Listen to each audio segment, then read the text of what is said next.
इस वीडियो में हम जानेंगे कि क्यों इजराइल और ईरान के बीच वॉर स्टार्ट हुई और अमेरिका इजराइल को क्यों इतना सपोर्ट कर रहा है।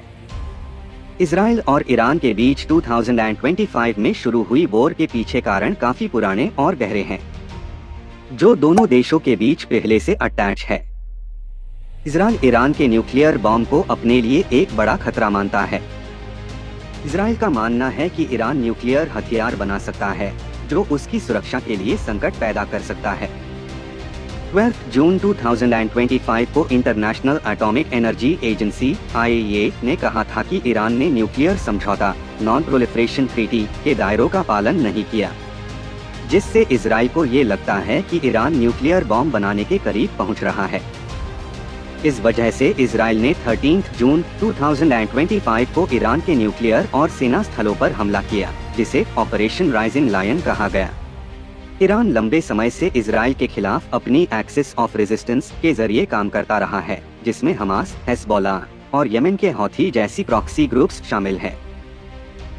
ये ग्रुप्स इजराइल के खिलाफ हमले करते रहे हैं, जिसे इजराइल को लगता है कि ईरान उसके खिलाफ एक घेरे में है। 2023 के 7 अक्टूबर के हमास के हमले के बाद इजराइल ने इन प्रॉक्सी ग्रुप्स को काफी कमजोर किया, जिससे ईरान का क्षेत्र में प्रभाव भी कम हुआ। इसे इजराइल को ईरान पर सीधा हमला करने का मौका मिला। Israel prime minister Benjamin Netanyahu ने ईरान को हमेशा एक बड़े खतरे के रूप में देखा है। उनका मानना है कि ईरान के न्यूक्लियर प्रोग्राम को रोकना इजराइल की सुरक्षा के लिए जरूरी है।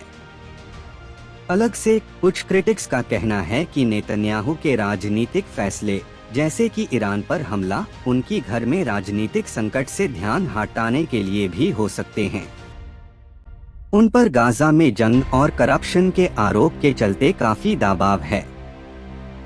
ईरान पर हमला एक तरह से उनकी राजनीतिक स्थिति को मजबूत करने का प्रयास भी देखा गया। इजराइल और ईरान के बीच पिछले कुछ सालों में तनाव बढ़ा है।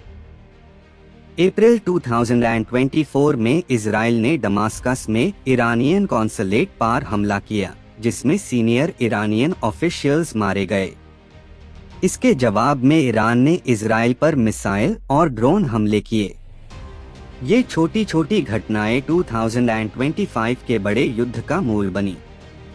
अब अमेरिका, जो इजराइल का सबसे बड़ा सपोर्टर है, उसने भी इस तनाव में भाग लिया। 22 जून 2025 को यूएस ने ईरान के 3 न्यूक्लियर साइट्स पर हमला किया, जिसे ऑपरेशन मिडनाइट हैमर कहा गया।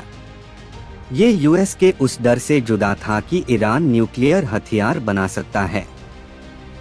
इसे ईरान और उसके अलाइज जैसे हौथीस ने यूएस के खिलाफ भी मोर्चा खोल दिया। ईरान का जवाबी हमला। इजराइल के 13 जून के हमले के जवाब में ईरान ने इजराइल के सेना स्थलों और शहरों पर मिसाइल और ड्रोन हमले शुरू किए। इसने युद्ध को और भड़काया, जिसमें दोनों तरफ के लोग मारे गए और इंफ्रास्ट्रक्चर को नुकसान पहुंचा। ईरान के supreme leader Ayatollah Ali Khamenei ने इजराइल को सख्त सजा देने की बात कही। अब जो इस वॉर का मेन रीजन है, इजराइल का ईरान के न्यूक्लियर प्रोग्राम को रोकने का प्रयास था, जिसे वो अपने लिए एक बड़ा खतरा मानता है। इसके साथ ही दोनों देशों के बीच लंबी दुश्मनी, ईरान के प्रॉक्सी ग्रुप्स के हमले और इजराइल के राजनीतिक और सेना रणनीति ने युद्ध को भड़काया। अमेरिका के समर्थन ने भी इस तनाव को और बढ़ा दिया। तो इस वीडियो में इतना ही। अब मिलते हैं नई वीडियो में नई सोच के साथ।